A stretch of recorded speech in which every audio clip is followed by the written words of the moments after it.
Well, thank you very much. I think we need to cast our minds back a number of years when it was very popular to suggest that emerging Europe, the new member states of the EU, would in some sense be a bridge between East and West within Europe. In other words, between the old member states and the countries that were still outside the EU.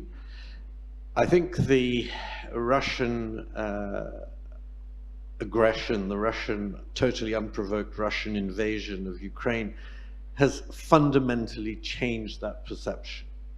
Because in some way what we have now is a situation where the national interests of most of the new member states are defined very strongly in opposition to the present Russian regime. There are one or two backsliders. I won't use a stronger term than that. Obviously not Romania, not Poland. There are one or two backsliders. We won't talk about them for the moment. We may come back to them later. So what we have, in fact, is that there's a greater tendency to bridge in some West European countries. Fortunately, we've had extremely strong American leadership, which has meant that that the whole of the West has consolidated in its opposition to Russian aggression and has provided Ukraine with the support which has made it possible for Ukraine to defend itself. And I think we need to draw lessons from that fact. That is the fundamental fact that we face today. And from a Polish point of view, and I suspect not only from a Polish point of view, Western cohesion is the primary value in terms of not just security, but in terms of the way we imagine the world developing from here. We can't imagine a safe world in which the West is not cohesive, coherent, and determined to protect itself, not only militarily, geostrategically, but also in terms of its values, the values of democracy and freedom and general rule of law, tolerance, and so on. Without that, emerging Europe will be enormously threatened. That's a simple fact. So,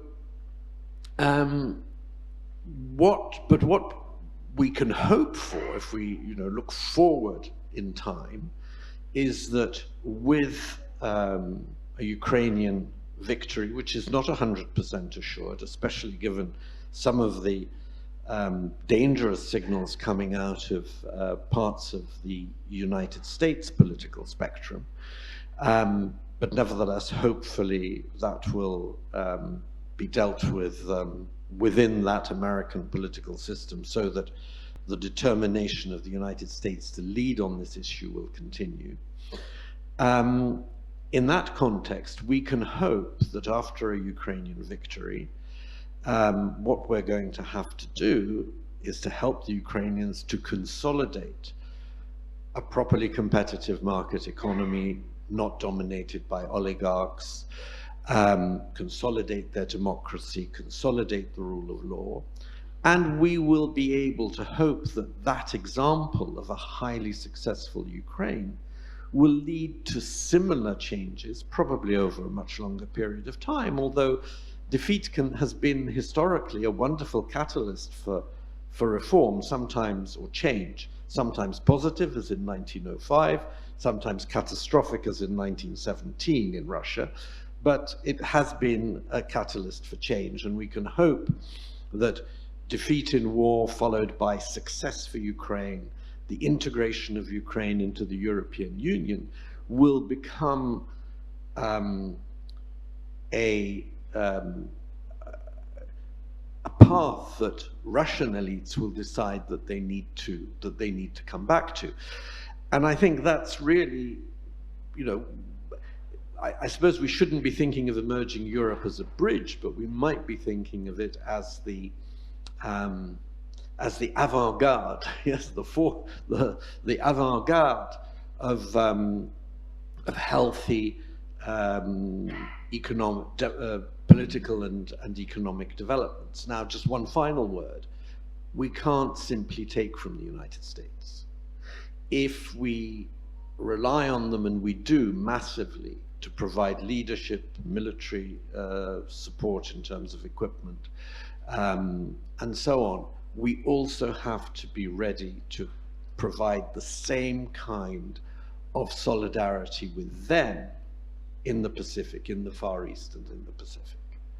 And I think that, you know, of course, the countries of this region are not world players strategically, but nevertheless, within the European Union, we have to be the advocates of Europe standing in solidarity with the United States and the other democracies of the Pacific in the face of the challenge that they face there, just as they have stood in solidarity with us.